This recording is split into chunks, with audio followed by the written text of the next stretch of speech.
Okay, it's a video for the 5 best earphones you can buy if money is no object. I doesn't necessarily mean that they're worth their money, but I have all of these sets and I've kept all of these sets because I find them to be impressive, worthy of staying in my collection. Most of the time when I spend over $2,000 for earphones, I let them go eventually because I determine that it's wasting my time. I'm not going to listen to them. This leads into the fact that I don't do reviews or even short impressions on stuff that I demo. I don't even do demos. I buy stuff and then I sell them at a loss because that's the way it goes, because I change my opinion from good to less than good or from not impressed to impressed. I do both of those things with stuff that I purchase. I don't know what would happen if I walked in and spent 15 minutes to an hour with a set. I wouldn't have that moment to say, yeah, you know what, I listened again and I thought, I don't have that, and I know I need it, so I can't do store demos. So everything in this list I have in my possession and I've had for a long time, and my opinions have gone up and down and then settled to the point where I can do this video right now and be solid in my own personal feelings are what they are and they won't change. Now, taking a look to my left, you can see that this is not a bunch of stuff that follows some curve like mine, and that's why I'm a fan of it. I really don't believe in having a bunch of same face sets. I think that variety is the spice of life. And some earphones do a lot of stuff great, and then other ones do one thing better, and so these are not all the same thing. Now, let's start with number one. Number one would be, this is no particular order, but number one would be the Elysian Acoustic X. This is a set that's no longer available, or it is, or you can get it on the secondhand market, which means you get it at a discount compared to what I paid or what the first person paid for it. And I would recommend it's something you should invest your money in. If you bought things with my recommendations prior with my library and you found that to be accurate, this would be about the apex that I think you can get. Let me read what I wrote really quickly for you. The bass on the X has inspired my own personal collaborations. Sub-bass into a tight glide in the mid-bass that is far enough back to not induce bloat or haze, but have enough to give the kick drum and bass guitar as well as vocal replay a natural, non-emphasized sound. Best quality bass in this hobby. The Mr. Lee who made this nailed it right here. It crosses genres. It doesn't need EQ. It can play a hip-hop track. It can glide into a Neil Young with acoustic guitar. It can glide into Elton John with piano, and all of them sound really good. There's no moment of like this isn't so good for that. Never had it with this set. Vivaldi, Verdi, Tchaikovsky, everything I've got in my collection sounds good on this set. Mids are clean and unmessed with. Musical instruments to give a natural tonality. There's no notable impact from the mid bass or the gain on the other side, which is a good thing because I don't want to really notice the mids. I want to focus on the instruments. I know it sounds kind of like a cop-out, but sometimes I don't want to notice stuff, particularly in the mids. The treble is clear and can sometimes be a bit intense. This is likely due to a late boost in the upper treble, and the high order harmonics may add a sense of space, may also make something stick out sometimes. I don't know why this is so huge. Let me get it down here. This is a late boost around it's real, it's not a harmonic reflection of the microphone. There is energy from the 4ESTs that's up around that, and sometimes it gives a tail on a cymbal that sounds clearly unnatural.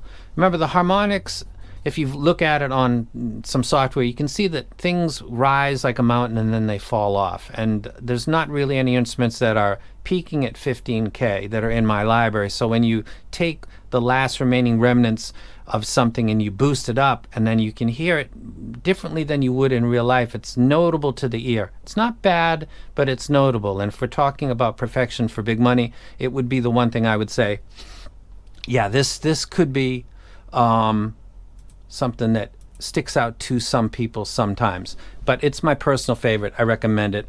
Again, it crosses all libraries. And that's number one, the Elysian Acoustic X. Okay, the next one, the Trieli. Let's go ahead and look at that spaghetti mess again on the left. It's the one that's got the least sub bass right there. This set is very interesting. I bought this set. It's $6,500 when it was new. It's a little bit more affordable now, if $4,500 could ever be called that. But it was very polarized because nobody was releasing graphs. It's got a plastic that looks like a toy. It's doesn't have a dynamic driver. There's just a lot of stuff that was going on. I was DMing people privately saying, I'm going to get that set. I'm going to graph it, because it seemed like there was a bunch of people. It was like a cult. No offense, but that's kind of what it seemed when everybody was saying, I don't need a graph. And listen, it's 2021, I think, at the time, and let's for the community, let's go with it. So I bought the set and I graphed it, and I'm looking at the sub bass before I ever listened to it, and I'm thinking, okay, that's going to be a problem. No, I bought this twice. Let's go ahead and read this real quick. The bass is BA, a rarity for me to be all right with that, but due to the fairly balanced nature overall, the bass never seemed to be obviously lacking. There when needed, but never in the way. Not for folks whose library is dominated. If you got hip hop and EDM and trip hop, and that's like what you're listening to all the time with a constant low end drone, I don't know that this would be the best set for you. It's really not as lacking as the graph might indicate, and the BA on top of the graph. It doesn't make me want, really. It's totally fine. However, if you've got a library that really, really leans on a boosted sub bass or more bass, I would say pass on this. Everybody else, I would say, wow, this is very, very impressive. Mids treat everything lightly. In fact, they don't treat anything. Handle, I guess, is the phrase that I'm trying to say. I don't ever feel like with the Elysian X that the mids are ever really something to think about. I'm always thinking how amazing the vocals on this set sound. The vocal replay on this set is just fantastic. And like the Elysian X is so impressive that it inspired me to emulate it when I do my own collaborations, or at least try when explaining to others what I'm going for, or to go for it myself, show a graph and say, this is what I'm going for. I want it like this. This set right here, this is $4,500, and it's really good at bass, and a lot of people think so, including myself. I'm going for this. Hopefully the driver can handle it. This is the treble that I try to emulate in different ways. The cut in the upper mid treble region is suppressing and kind of pushing down some harmonics in a region that can be intense for some people. Not in 5 or 10 or 30 minutes, but when you get past that and you do longer listening jams, it is where you start to get the fatigue. I could listen to the Triley all day long, because of that cut. I'm 100% sure, because I played around with EQs to simulate it on other sets that are kind of malleable, and it works.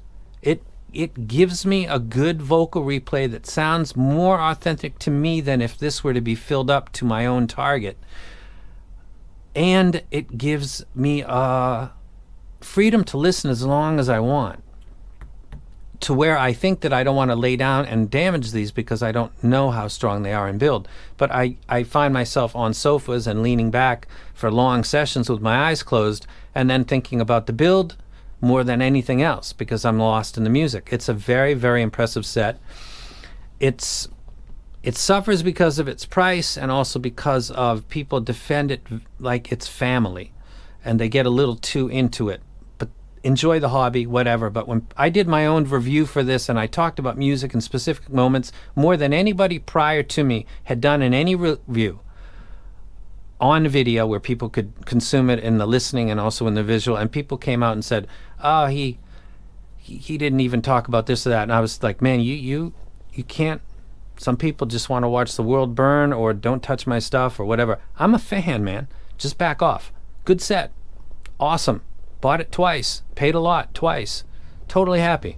Just enjoy people and put up with their different opinions, because some people think it's not even worth $1,000. I definitely disagree with them.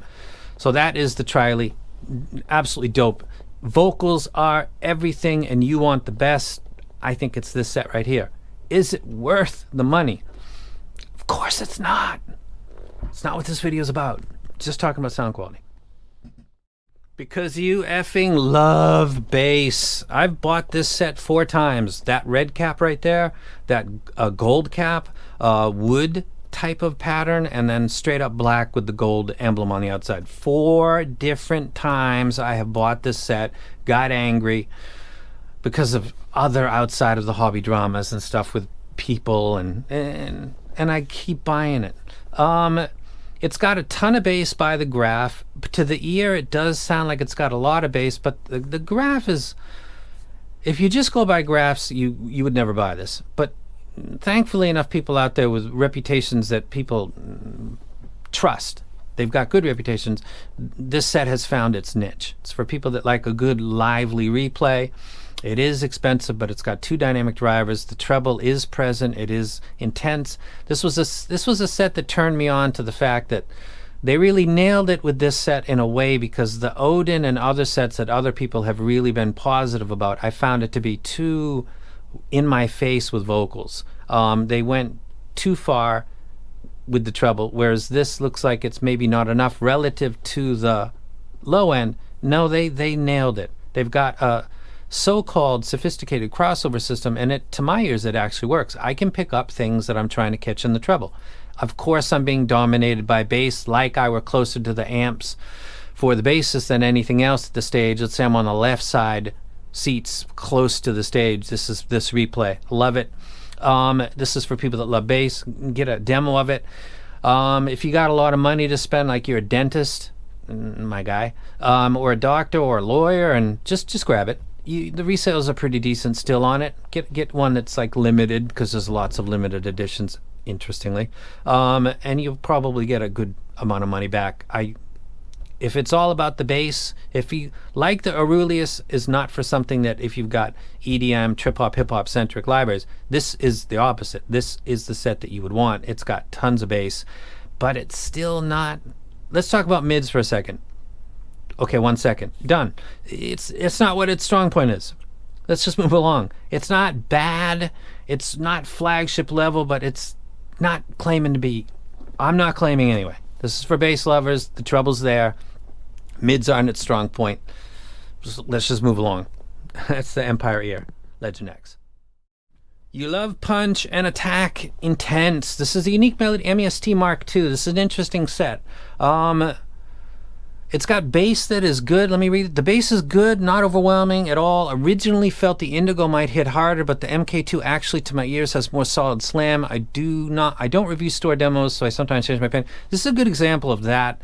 I switched my thinking about the Indigo in this set and which one actually hits harder, like new toy bias or something, and I've settled on this one actually punches harder than the Indigo. The Indigo is more, I would think, audiophile-ish overall, whereas this has got a little more punch, but it's also not bass head. This set is most interesting because it's got an ear gain that is very atypical to what people are expecting when they look at graphs. If you see my graph right here, you notice that doesn't really have much ear gain. And it's got a bone conduction driver. The fact that this doesn't sound like it's got a boxed-in vocal replay, and it's got a driver claiming to take care of partially that region, people are putting that together, the driver and the lack of atypical tuning, and assuming that that's what it's doing. Maybe right, maybe wrong. I find it to be intense. I find the vocals to be good.